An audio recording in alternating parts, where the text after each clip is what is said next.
तसं ते सासो की मालाला सासो की माला मी सिमरू मैं तेरा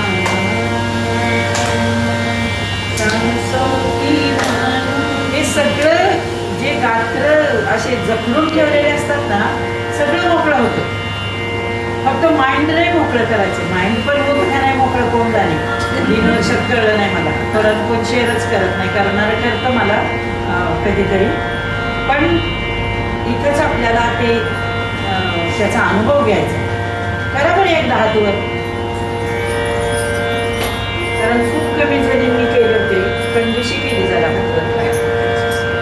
आणि जेव्हा आपण ओंकारनाथ शेवटचे घेतो ना, त्यावेळेला खूप काही असतं मनामध्ये साठलेलं, आपण काढत नाही बाहेर.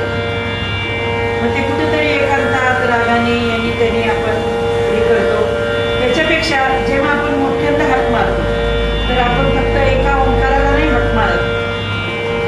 उत्पत्ती स्थिती लय ब्रह्मा विष्णू महेश तिघांचं मिश्रण आहे ना ते.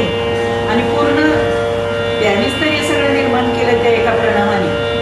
तेवढ्यासाठी आपल्याला हे असे हात करून त्याला पुकारायचंय. कोणी कामी येत नाही, तोच येतो कामी.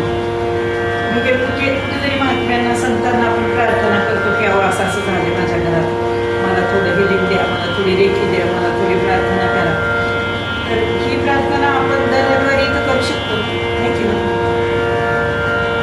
ते ओंकारनाथ जो येतो मोठा आणि तुमच्या हातात ती एनर्जी यायला लागते.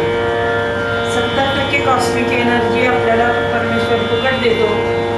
आपण 30%च हवा अन्न पाण्यावर जगतो, पण 100%च महत्व गातो. त्या कॉस्मिक एनर्जीला महत्व.